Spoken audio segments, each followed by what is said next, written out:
Real எஸ்டேட்டிலும் Baasha Amitabh Bachchan மேற்கு மும்பையில் உள்ள தனது அபார்ட்மெண்ட்டை 2.5 மடங்கு லாபத்தில் விற்பனை செய்துள்ளார். 2021 ரூபாய் 31 கோடிக்கு வாங்கிய இந்த ஆடம்பர டூப்ளெக்ஸ் அபார்ட்மெண்ட் தற்போது ரூபாய் 83 கோடிக்கு விற்பனையாகியுள்ளது.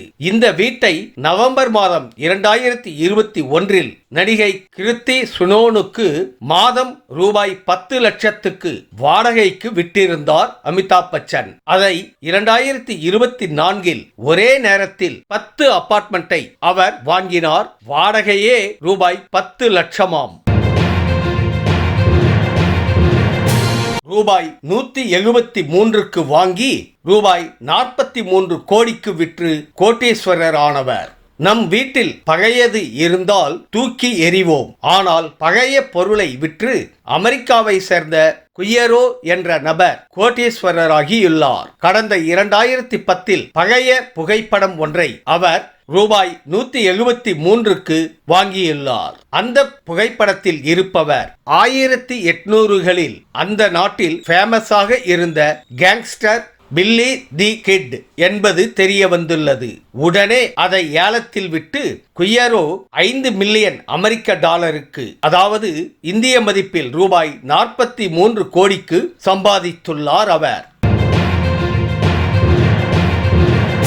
பாஜக ஆதரவாளர்களுக்கு ஷாக் கொடுத்த கங்கனா. ஒரு கட்சியை சார்ந்தவர் படம் எடுக்கிறார் என்றால் தன் கட்சி சார்ந்த விஷயங்களையே அவர் சொல்வார் என்பதை கங்கனா ரணாவத் உடைத்துள்ளார். மறைந்த பிரதமர் இந்திரா காந்தியின் வாழ்க்கையை தழுவி கங்கனா இயக்கி நடித்துள்ள எமர்ஜென்சி திரைப்படம் அவரை வலிமையான பிரதமராக காட்டியுள்ளது. இது பாஜக ஆதரவாளர்களை ஏமாற்றி இருக்கும். படம் நல்ல வரவேற்பை பெற்றுள்ள நிலையில் முதலில் விமர்சித்த காங்கிரஸ் தற்போது வரவேற்றுள்ளது. தமிழகத்தில் இத்தனை கோட்டீஸ்வரர்களா?